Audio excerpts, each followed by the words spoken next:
큰 싸움보다 무심코 반복하는 말투가 관계를 천천히 망가뜨립니다. 결혼 생활에서 상처는 꼭 큰 사건으로만 생기지 않습니다. 외도나 거짓말처럼 눈에 보이는 문제만 위험한 것이 아닙니다.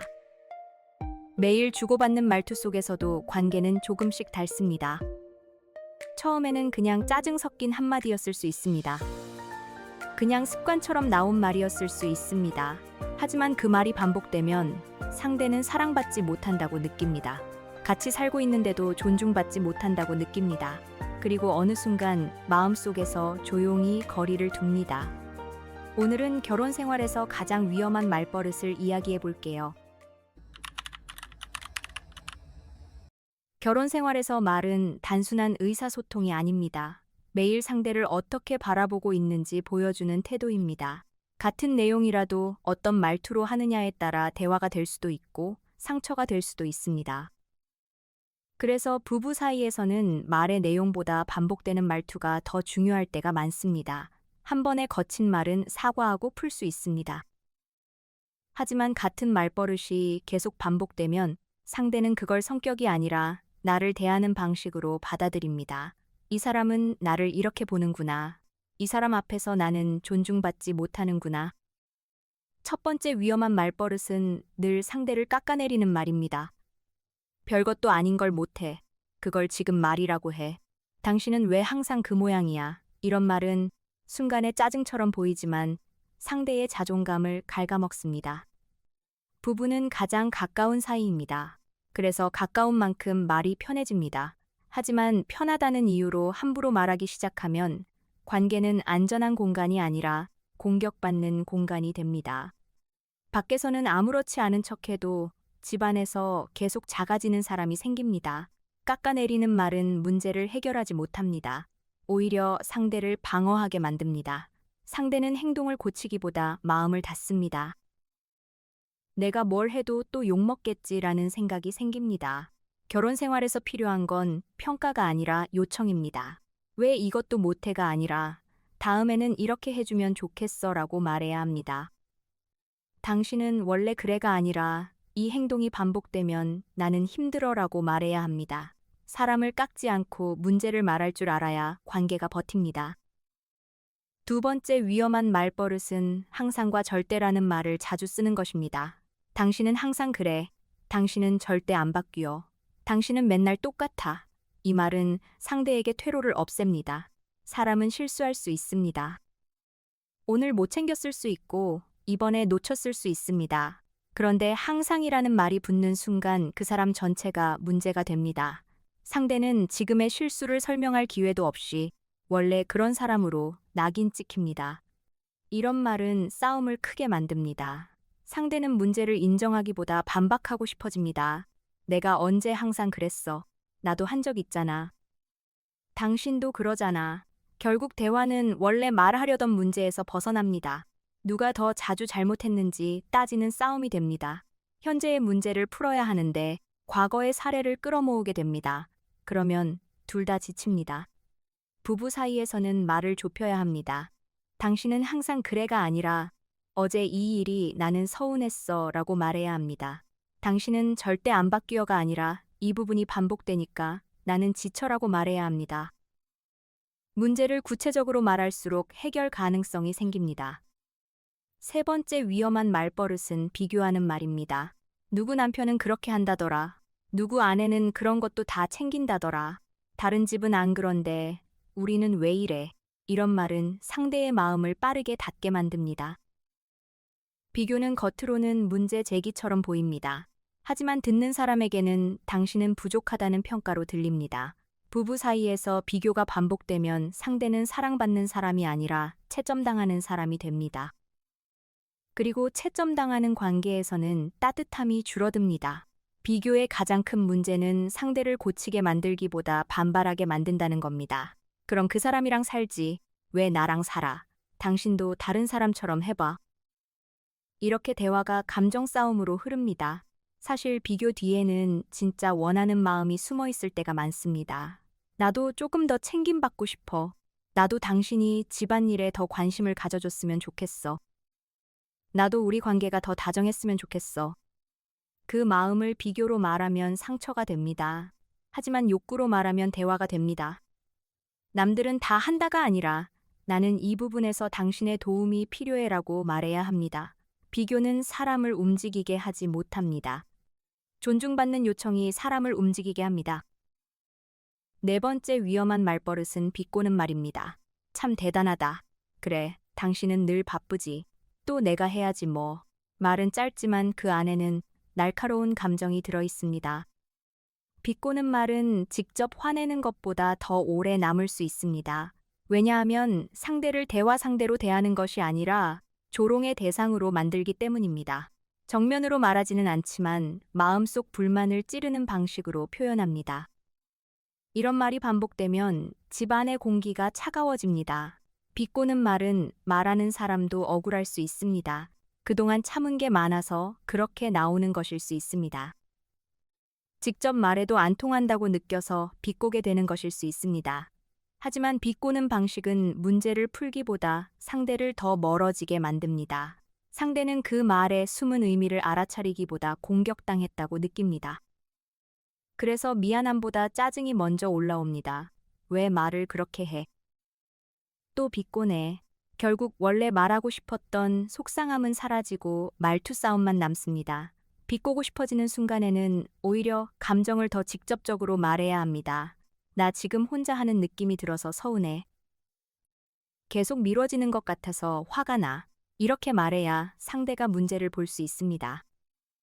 다섯 번째 위험한 말버릇은 들은 척하지 않는 말입니다. 알았어. 됐어. 그만해. 나중에 얘기해. 이런 말이 반복되면 상대는 대화할 힘을 잃습니다. 결혼 생활에서 가장 외로운 순간은 싸울 때가 아닐 수 있습니다. 내가 진지하게 말하는데 상대가 귀찮다는 듯 넘길 때입니다. 내 감정이 중요한 문제로 다뤄지지 않고 피곤한 소음처럼 취급될 때입니다.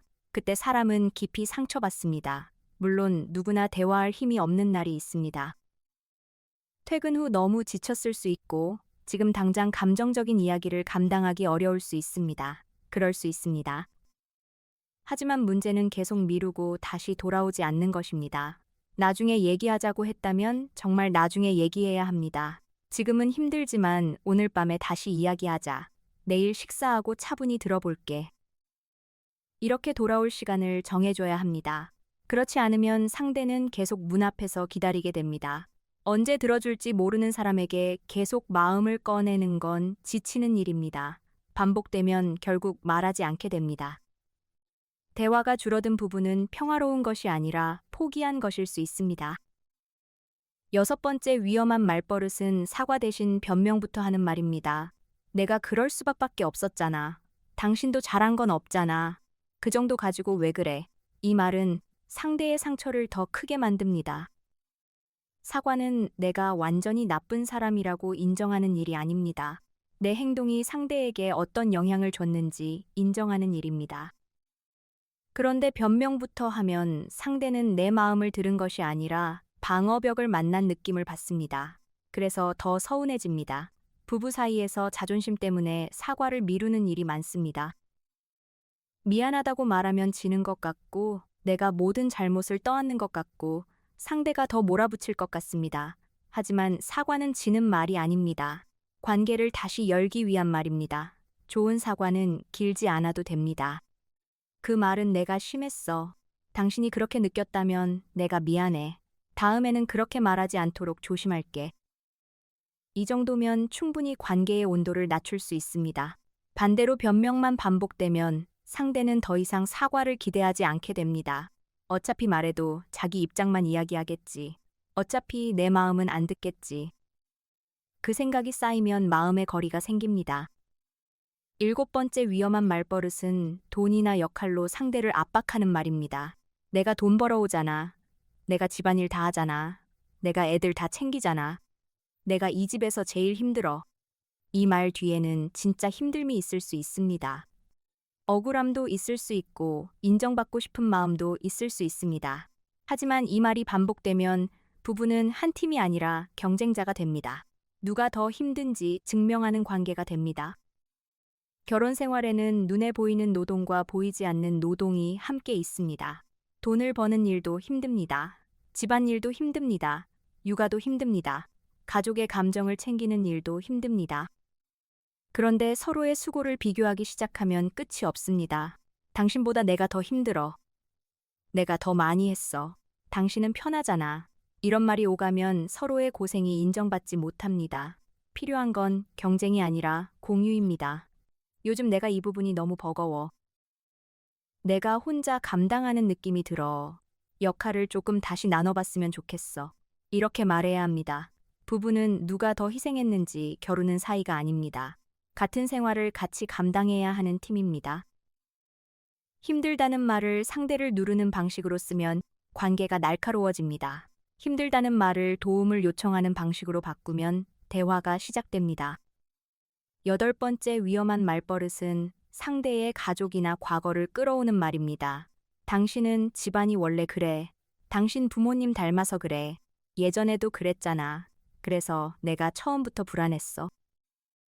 이런 말은 지금의 문제를 넘어 상대의 뿌리까지 공격합니다. 부부싸움에서 가족이나 과거를 무기로 꺼내면 상처가 깊어집니다. 상대는 지금의 행동을 지적받는 것이 아니라 자신의 배경 전체를 부정당하는 느낌을 받습니다. 특히 부모나 가족 이야기는 조심해야 합니다. 아무리 가까운 사이여도 건드리면 오래 남는 말이 있습니다. 상대가 스스로도 아파하는 부분일 수 있고 쉽게 바꿀 수 없는 부분일 수 있습니다. 그걸 싸움 중에 꺼내면 신뢰가 깨집니다. 과거 이야기도 마찬가지입니다. 이미 지나간 실수를 계속 끌고 오면 상대는 변화할 의지를 잃습니다. 내가 아무리 노력해도 결국 예전 일로 다시 판단받겠구나. 그 생각이 들면 마음을 닫게 됩니다. 문제를 말할 때는 지금의 행동에 머물러야 합니다. 오늘 이 말이 나에게 상처였어. 이번 일에서 나는 이런 부분이 힘들었어. 이렇게 현재의 문제를 말해야 해결할 수 있습니다. 가족과 과거를 끌어오면 해결이 아니라 상처만 남습니다. 9번째 위험한 말버릇은 무시하는 농담입니다. 장난인데 왜 그래? 웃자고 한 말이야. 당신은 농담도 못 받아들여. 이 말은 생각보다 위험합니다. 부부 사이에 농담은 필요합니다. 가볍게 웃고 넘어가는 순간도 관계를 부드럽게 만듭니다. 하지만 누군가가 계속 상처받는 농담은 농담이 아닙니다. 한쪽이 웃지 못하는 농담은 이미 관계를 찌르고 있는 말입니다. 상대의 외모, 능력, 수입, 집안일, 말투, 약점을 농담처럼 건드리는 사람이 있습니다. 처음에는 웃어넘길 수 있습니다. 하지만 반복되면 상대는 마음속에 저장합니다. 이 사람은 나를 우습게 보는구나. 특히 다른 사람 앞에서 하는 무시성 농담은 더 위험합니다. 분위기를 살리려고 한 말이어도 상대에게는 공개적인 망신으로 남을 수 있습니다. 가까운 사람일수록 남들 앞에서 더 지켜줘야 합니다. 웃음거리로 만들면 안 됩니다. 상대가 상처받았다고 말하면 먼저 멈춰야 합니다. 그게 왜 상처야 라고 따지는 순간 2번째 상처를 주는 겁니다. 내 의도는 장난이었지만 당신이 그렇게 느꼈다면 그만할게. 이 태도가 있어야 합니다. 10번째 위험한 말버릇은 침묵으로 벌주는 태도입니다. 말을 안 하는 것도 말버릇이 될 수 있습니다. 화가 나면 며칠씩 입을 닫습니다. 상대가 말을 걸어도 짧게 대답하거나 무시합니다. 집안의 공기를 차갑게 만들어 상대가 먼저 굽히게 합니다.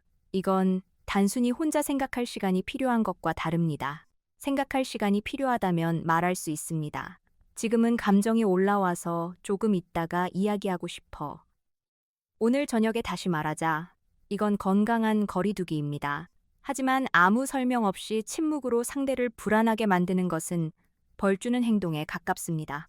상대는 무엇이 문제인지 모르고 계속 눈치를 봅니다. 집은 쉬는 공간이 아니라 긴장하는 공간이 됩니다. 이런 침묵은 말보다 더 큰 압박이 될 수 있습니다. 침묵이 반복되면 상대는 대화를 시도하는 것도 포기합니다. 어차피 또 말 안 하겠지. 또 내가 먼저 사과해야 끝나겠지. 이런 패턴이 쌓이면 관계는 수평적이지 않게 됩니다. 화가 났을 때 잠시 거리를 두는 것은 필요할 수 있습니다. 하지만 돌아와서 이야기해야 합니다. 감정이 가라앉으면 문제를 함께 봐야 합니다. 침묵은 쉬는 시간이 될 수는 있어도 관계를 조종하는 무기가 되어서는 안 됩니다. 11번째 위험한 말버릇은 고마움을 생략하는 습관입니다. 결혼 생활이 오래되면 서로 해주는 일이 너무 많아집니다. 밥을 차리고 돈을 벌고 청소를 하고 아이를 돌보고 가족 일을 챙기고 서로의 일정을 맞춥니다. 처음에는 고마웠던 일이 시간이 지나면 생활이 됩니다. 그런데 생활이 됐다고 해서 고마움이 사라져도 되는 건 아닙니다. 고마운 일을 당연하게 여기면 상대는 투명 인간처럼 느낍니다. 내가 해도 아무도 알아주지 않는구나. 내 수고는 그냥 기본값이구나. 이 생각이 들면 마음이 다칩니다. 사람은 힘든 일 자체보다 알아주지 않는 태도에 더 지칠 때가 많습니다. 똑같은 일을 해도 고맙다는 말 한마디가 있으면 버틸 수 있습니다. 반대로 아무 말이 없으면 점점 서운함이 쌓입니다. 고마움은 거창할 필요가 없습니다. 오늘 고생했어. 챙겨서 고마워. 당신 덕분에 편했어. 이런 말은 짧지만 관계를 살립니다. 부부 사이에서 고마움은 예의가 아니라 유지 장치입니다. 매일의 수고를 서로 알아봐주는 관계는 오래 갑니다. 하지만 고마움을 생략하는 관계는 점점 건조해집니다. 사랑이 없는 게 아니라 인정이 부족해서 식어가는 경우도 많습니다. 12번째 위험한 말버릇은 이혼이나 끝을 쉽게 꺼내는 말입니다. 그럴 거면 그만 살자. 이혼해. 나가. 당신이랑은 못 살겠어. 물론 너무 힘든 순간에는 이런 말이 올라올 수 있습니다. 하지만 이 말이 습관이 되면 관계의 바닥이 흔들립니다. 싸울 때마다 끝을 꺼내는 관계에서는 안정감이 생기기 어렵습니다. 상대는 언제든 버려질 수 있다는 불안을 느낍니다. 끝을 말하는 것은 강한 공격입니다. 상대를 겁주기 위한 말일 수도 있고, 내 상처를 알아달라는 절박한 말일 수도 있습니다. 하지만 듣는 사람에게는 협박처럼 남을 수 있습니다. 그리고 반복되면 정말 마음속에서 준비를 시작합니다. 결혼 생활에서 갈등은 있을 수 있습니다. 하지만 갈등 때마다 관계 전체를 걸면 너무 위험합니다. 문제는 해결되지 않고 두려움만 커집니다. 상대는 진심으로 대화하기보다 버려지지 않기 위해 맞추거나 반대로 마음을 먼저 접게 됩니다. 정말 끝을 고민할 만큼 심각한 상황이라면 차분히 말해야 합니다. 나는 지금 이 관계를 계속할 수 있을지 진지하게 고민될 만큼 힘들어. 그래서 이 문제를 제대로 이야기하고 싶어. 이렇게 말하는 것과 충동적으로 이혼해라고 던지는 것은 완전히 다릅니다. 그렇다면 결혼 생활에서 말버릇을 어떻게 바꿀 수 있을까요? 첫째, 사람을 말하지 말고 행동을 말해야 합니다. 당신은 왜 그렇게 무책임해가 아니라 이번 약속이 지켜지지 않아서 나는 힘들었어 라고 말해야 합니다. 사람 전체를 공격하면 방어가 생깁니다. 행동을 말하면 대화가 가능합니다. 둘째, 비난 대신 요청으로 바꿔야 합니다. 왜 이것도 아내가 아니라 이 부분은 같이 나눠서 해줬으면 좋겠어 라고 말해야 합니다. 비난은 상대를 밀어내지만 요청은 관계 안으로 초대합니다. 같은 불만도 말의 방향에 따라 결과가 달라집니다. 셋째, 감정이 올라온 순간 바로 던지지 않아야 합니다. 화가 날 때 나오는 말은 대부분 상대를 다치게 합니다. 잠깐 멈추고 내가 진짜 말하고 싶은 게 무엇인지 봐야 합니다. 화 밑에는 서운함, 외로움, 억울함, 인정받고 싶은 마음이 숨어 있을 때가 많습니다. 넷째, 사과를 빠르게 해야 합니다. 말실수는 누구나 할 수 있습니다. 중요한 건 그 뒤의 태도입니다. 내가 아까 말이 심했어.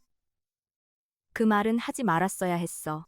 이 한마디가 관계를 다시 살릴 수 있습니다. 다섯째, 좋은 말도 습관으로 만들어야 합니다. 고마워, 고생했어, 당신 말도 이해돼, 같이 해보자. 이런 말들은 작아 보이지만 매일 쌓이면 관계의 분위기를 바꿉니다. 오늘 이야기를 정리해 볼게요. 결혼 생활에서 위험한 말버릇은 큰 욕설만이 아닙니다. 상대를 깎아내리는 말, 항상과 절대로 낙인 찍는 말, 다른 사람과 비교하는 말, 비꼬는 말, 들은 척하지 않는 말, 사과 대신 변명부터 하는 말, 돈이나 역할로 상대를 압박하는 말, 상대의 가족이나 과거를 끌어오는 말, 무시하는 농담, 침묵으로 벌주는 태도, 고마움을 생략하는 습관, 그리고 끝을 쉽게 꺼내는 말까지 모두 관계를 천천히 망가뜨릴 수 있습니다. 이 말들은 한 번의 결혼을 무너뜨리지 않습니다. 그래서 더 위험합니다. 처음에는 그냥 말버릇처럼 보입니다. 하지만 반복되면 상대의 마음속에 쌓입니다. 상대는 어느 날 갑자기 변하는 것이 아닙니다. 오래 들었던 말들 속에서 조금씩 마음을 접습니다. 대화해도 달라지지 않는다고 느끼고, 이 사람에게 내 마음을 꺼내도 안전하지 않다고 느끼고, 결국 조용히 기대를 내려놓습니다. 마지막으로 이것만 기억하시면 됩니다. 부부 사이에서 말은 매일 쌓이는 집의 벽돌과 같습니다. 따뜻한 말은 관계를 지탱하는 벽이 되고, 날카로운 말은 보이지 않는 균열이 됩니다. 큰 싸움보다 무심코 반복하는 말투가 관계를 천천히 망가뜨립니다. 가까운 사이라고 해서 아무 말이나 해도 되는 건 아닙니다. 오히려 가까운 사이일수록 더 조심해야 합니다. 가장 많이 기대는 사람이 가장 쉽게 상처받는 사람이기도 하기 때문입니다. 편하다는 이유로 예의를 잃으면 사랑은 생활 속에서 조금씩 마릅니다. 말투를 바꾸는 건 갑자기 완벽한 사람이 되라는 뜻이 아닙니다. 내가 지금 상대를 이기려고 말하는지, 이해받고 싶어서 말하는지 알아차리는 것부터 시작하면 됩니다. 상대를 고치려는 말인지, 우리 문제를 풀기 위한 말인지 구분하는 것부터 시작하면 됩니다. 결혼 생활은 매일 대단한 사랑을 증명하는 관계가 아닙니다. 매일 작은 존중을 잃지 않는 관계입니다. 고맙다는 말, 미안하다는 말, 당신 말도 들어볼게라는 말, 그 짧은 말들이 결국 오래가는 관계를 만듭니다. 상처 주는 말버릇은 습관이라서 바꾸기 어렵습니다. 하지만 바꾸지 않으면 관계가 먼저 바뀝니다. 처음에는 대화가 줄고, 그 다음에는 기대가 줄고, 마지막에는 마음이 멀어집니다. 그러니 늦기 전에 말투를 돌아봐야 합니다. 내가 옳은 말을 했는지보다 더 중요한 것이 있습니다. 그 말을 듣는 사람이 내 옆에 더 있고 싶어졌는지, 아니면 더 멀어지고 싶어졌는지입니다. 결혼 생활에서 말은 이기는 도구가 아니라 연결하는 다리가 되어야 합니다.